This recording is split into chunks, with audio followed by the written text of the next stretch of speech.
There was once a velveteen rabbit, and in the beginning he was really splendid. He was fat and bunchy, as a rabbit should be. His coat was spotted brown and white. He had real thread whiskers, and his ears were lined with pink satin. On Christmas morning, when he sat wedged in the top of the boy's stocking with a sprig of holly between his paws, the effect was charming. There were other things in the stocking, nuts and oranges and a toy engine and chocolate almonds and a clockwork mouse, but the rabbit was quite the best of all.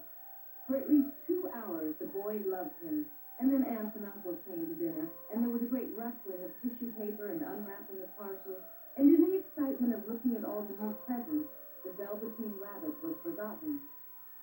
For a long time he lived in the toy cupboard or on the nursery floor, and no one thought very much about him. He was naturally shy, and being only made of velveteen, some of the more expensive toys quite snubbed him. The mechanical toys were very superior, and looked down upon everyone else. They were full of modern ideas, and pretended they were real. The model boat that lived through 2 seasons and lost most of its paint caught the tone from them, and never missed an opportunity of referring to his rigging in technical terms. The rabbit could not claim to be a model of anything, for he didn't know that real rabbits existed. He thought they were all stuffed with sawdust like himself, and he understood that sawdust was quite out of date and could never be mentioned in modern circles. Even Timothy, the jointed wooden lion, who was made by the disabled soldiers and should have had broader views, put on airs and pretended he was connected with government. Between them all, the poor little rabbit was made to feel himself very insignificant and commonplace, and the only person who was kind to him at all was the skin horse. The skin horse had lived longer in the nursery than any of the others. He was so old that his brown coat was bald in patches and showed the seams underneath, and most of the hairs in his tail had been pulled out to spin huge necklaces. He was wise, for he had seen a long succession of mechanical toys arrive to boast and swagger, and by break their mainsprings and pass away. And he knew that they were only toys and would never turn into anything else. For nursery magic is very strange and wonderful, and only those playthings that are old and wise and experienced like the skin horse understand all about it. What is real? Asked the rabbit one day when they were lying side by side near the nursery fender before Nana came to tidy the room. Does it mean having things that buzz inside you and a stick-out handle? Real isn't how you are made, said the skin horse. It's a thing that happens to you when a child loves you for a long, long time, not just to play with, but really loves you, then you become real. Does it hurt? Asked the rabbit. Sometimes, said the skin horse, for he is always truthful. When you are real, you don't mind being hurt. Does it happen all at once, like being wound up? He asked. Or bit by bit? It doesn't happen all at once, said the skin horse. You become. It takes a long time. That's why it doesn't often happen to people who break easily, or have sharp edges, or who have to be carefully kept. Generally, by the time you are real, most of your hair has been rubbed off, and your eyes drop out, and you get loose in the joints and very shabby. But these things don't matter at all, because once you are real, you can't be ugly, except to people who don't understand. I suppose you are real? Said the rabbit. And then he wished he had not said it, for he thought the skin horse might be sensitive, but the skin horse only smiled. The boy's uncle made me real, he said. That was a great many years ago, but once you are real, you can't become unreal again. It lasts for always. The rabbit sighed. He thought it would be a long time before this magic called real happened to him.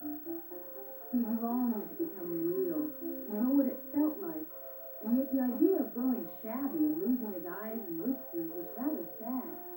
He wished that he could become it without these uncomfortable things happening to him.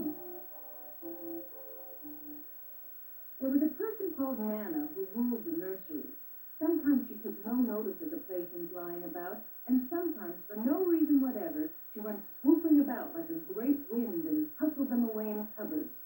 She called this tidying up, and the playthings all hated it, especially the tin ones. The rabbit didn't mind it so much, for wherever he was thrown,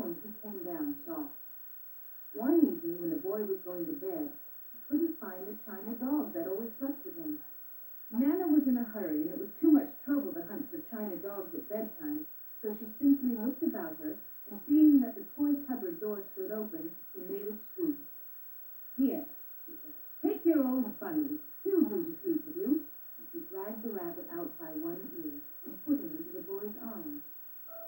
That night, and for many nights after, the Velveteen Rabbit slept in the boy's bed.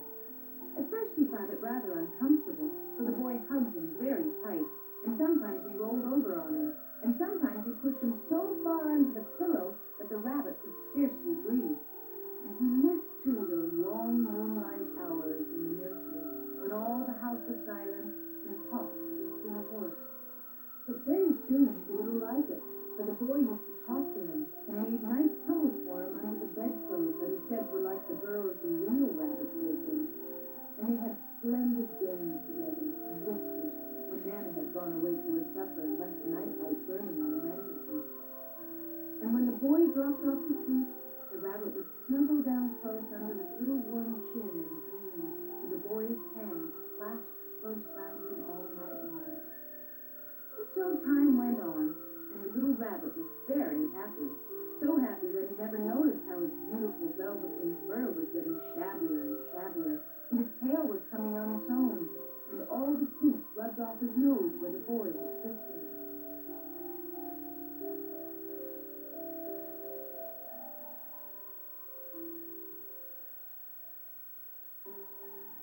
Spring came, and they had long days in the garden, for wherever the boy went, the rabbit went too. He had rides in the wheelbarrow, and picnics on the grass, and lovely fairy huts built for him under the raspberry trees behind flower borders.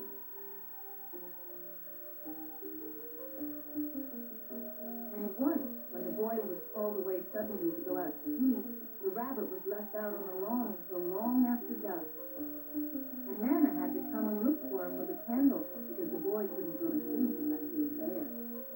He was wet through with the dew and quite earthy from diving into the burrows the boy had made for him in the flower bed, and Nana grumbled as she rubbed him off with the corner of her apron. "You must have your old bunny," she said. "Fancy all that fuss for a toy." The boy sat up in bed and stretched out his hands. "Give me my bunny," he said. "You mustn't say that. He isn't a toy. He's real."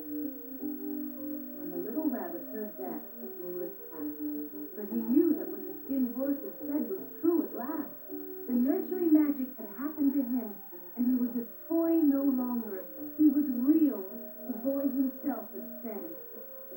That night he was almost too happy to sleep, and so much love stirred in his little sawdust heart that it almost burst. And into his boot-button eyes that had long ago lost their polish, there came a look of wisdom and beauty, so that even Nana noticed it next morning when she picked him up and said, "I declare if that old bunny hasn't got quite a knowing expression." That was a wonderful summer.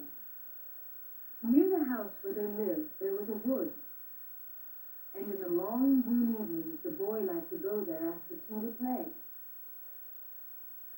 He took the Velveteen Rabbit with him, and before he wandered off to pick flowers or play at brigands among the trees, he always made the rabbit a little nest somewhere among the bracken, where he would be quite cozy, for he was a kind-hearted little boy, and he liked Bunny to be comfortable. One evening, while the rabbit was lying there alone, watching the ants that ran to and fro between his velvet paws in the grass, he saw two strange beings creep out of the tall bracken near him. They were rabbits like himself, but quite furry and brand new. They must have been very well made, for their seams didn't show at all, and they changed shape in a queer way when they moved. One minute they were long and thin, and the next minute fat and bunchy, instead of always staying the same like he did. Their feet padded softly on the ground, and they crept quite close to him, twitching their noses, while the rabbit stared hard to see which side the clockwork stuck out, for he knew that people who jumped generally had something to wind them up. But he couldn't see it. They were evidently a new kind of rabbit altogether. They stared at him, and the little rabbit stared back, and all the time their noses twitched. "Why don't you get up and play with us?" one of them asked. "I don't feel like it," said the rabbit, for he didn't want to explain that he had no clockwork. "Oh," said the furry rabbit, "it's as easy as anything. and he gave a big hop sideways and stood on his hind legs. "I don't believe you can," he said.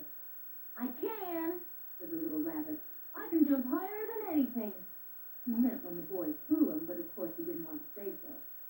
"Can you hop on your hind legs?" asked the furry rabbit. That was a dreadful question, for the velveteen rabbit had no hind legs at all. The back of him was made all in one piece, like a pincushion. He sat still in the bracken and hoped that the other rabbits wouldn't notice. "I don't want to," he said again. But the wild rabbits have very sharp eyes, and this one stretched out his neck and looked. "He hasn't got any hind legs," he called out. "Fancy a rabbit without any hind legs." And he began to laugh. "I have," cried the little rabbit. "I have got hind legs. I'm sitting on them." "And stretch them out and show me like this," said the wild rabbit. And he began to whirl around and dance till the little rabbit got quite dizzy. "I don't like dancing," he said. "I'd rather sit still." But all the while he was longing to dance. And a funny new sickly feeling ran through him, and he felt he would give anything in the world to be able to jump about like these rabbits did. The strange rabbit stopped dancing and came quite close. He came so close this time that his long whiskers brushed the velveteen rabbit's ear, and then he wrinkled his nose suddenly and flattened his ears and jumped backwards. "He doesn't smell right," he exclaimed. "He isn't a rabbit at all. He isn't real." "I am real," said the little rabbit.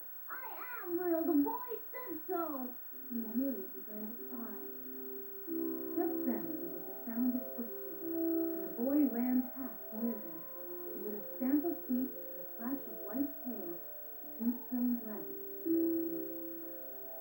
"Come back and play with me," called the little rabbit. "Oh, do come back. I know I'm real." There was no answer. Only the little lamps ran to and fro, and the bracken swayed gently where the two strangers had passed. The velveteen rabbit was all alone. "Oh, dear. Why did they run away like that? Why couldn't they stop and talk to me?" For a long time he lay very still, watching the bracken and hoping that they would come back. But they never returned, and presently the sun sank lower, and the little white moths fluttered out. The boy came and carried him home. Weeks passed, and the little rabbit grew very old and shabby, but the boy loved him just as much. He loved him so hard that he loved all his whiskers off, and the pink lining to his ears turned gray, and his brown spots faded. He even began to lose his shape, and he scarcely looked like a rabbit anymore, except for the boy. For him he was always beautiful, and that was all that the little rabbit cared about. He didn't mind how he looked to other people, because the nursery magic had made him real, and when you are real, shabbiness doesn't matter. And then, one day, the boy was ill.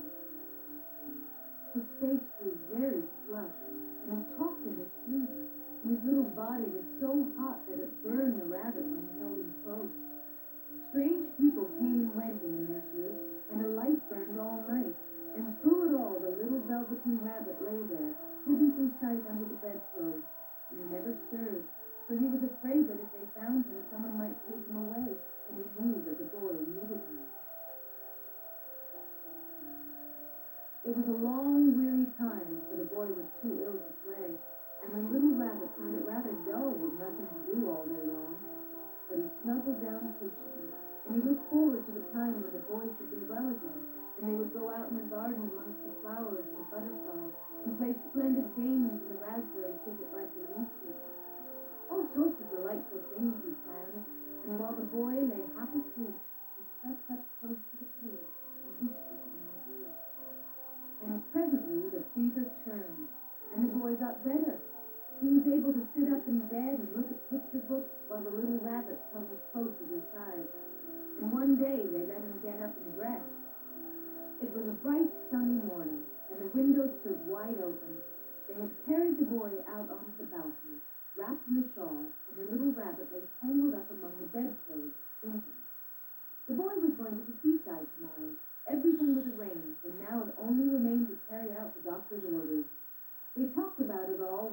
rabbit lay under the bedclothes with just his head peeping out and listening. The room was to be disinfected, and all the books and toys that the boy had played with in bed must be burnt. Hurrah! Thought the little rabbit.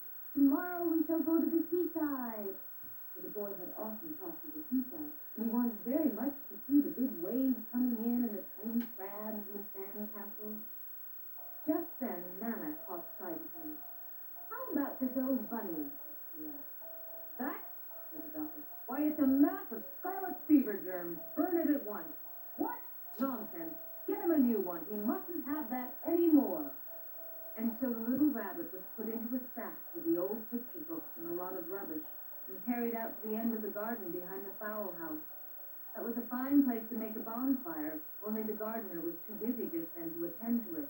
He had the potatoes to dig and the green peas to gather, but the next morning he promised to come quite early and burn the whole lot. That night the boy slept in a distant bedroom, and he had a new bunny to sleep with him. It was a splendid bunny, all white plush with real glass eyes, but the boy was too excited to care very much about it. For tomorrow he was going to the seaside, and that in itself was such a wonderful thing that he could think of nothing else. And while the boy was asleep, dreaming of the seaside, the little rabbit lay among the old picture books in the corner behind the fowl house. He felt very lonely. The sack had been left untied, and so by wriggling a bit he was able to get his head through the opening and look out. He was shivering a little, for he had always been used to sleeping in a proper bed, and by this time his coat had worn so thin and threadbare from hugging that it was no longer any protection to him. Nearby he could see the thicket of raspberry canes, growing tall and close like a tropical jungle, in whose shadow he had played with the boy on bygone mornings. He thought of those long sunlit hours in the garden, how happy they were, and great sadness came on him. He seemed to see them all pass before him, each more beautiful than the other, the fairy huts in the flower bed, the quiet evenings in the wood when he lay in the bracken and the little ants ran over his paws, the wonderful day when he first knew that he was real. He thought of the skin horse, so wise and gentle, and all that he had told him. Of what use was it to be loved and lose one's beauty and become real if it all ended like this? And a tear, a real tear, trickled down his little shabby velvet nose and fell to the ground. And then a strange thing happened, for where the tear had fallen, a flower grew out of the ground, a mysterious flower, not at all like any that grew in the garden. It had slender green leaves the color of emerald, and in the center of the leaves, a blossom like a golden tuft. It was so beautiful that the little rabbit forgot to cry and just lay there watching it. And presently the blossom opened, and out of it there stepped a fairy. She was quite the loveliest fairy in the whole world. Her dress was of pearls and dewdrops, and there were flowers around her neck and in her hair. And her face was like the most perfect flower of all. And she came close to the little rabbit and gathered him up in her arms and kissed him on his velveteen nose that was all damp and dry. "Little rabbit," she said, "don't you know who I am?" The rabbit was nothing. It seemed to him that he had seen her face before, but he couldn't think where. "I am the nursery magic fairy," she said. "I take care of all the playthings of the children of life. When they are old and worn out and the children don't need them anymore, then I come, take them away with me, and turn them into real." "Wasn't I real before?" said the rabbit. "You were real to the boy," because he loved you. Now you should be real to everyone." And she held the little rabbit close in her arms and soothed him into the wood. It was light now, for the moon had risen. All the forest was beautiful, and the fronds of the bracken shone like frosted silver. In the open glade between the tree trunks, the wild rabbits danced with their shadows on the velvet grass. But when they saw the fairy, they all stopped brought you a new playfellow. You must be very kind to him and teach him all he needs to know in Rabbit Land, for he is going to live with you forever and ever." And she kissed the little rabbit again and put him down on the bed.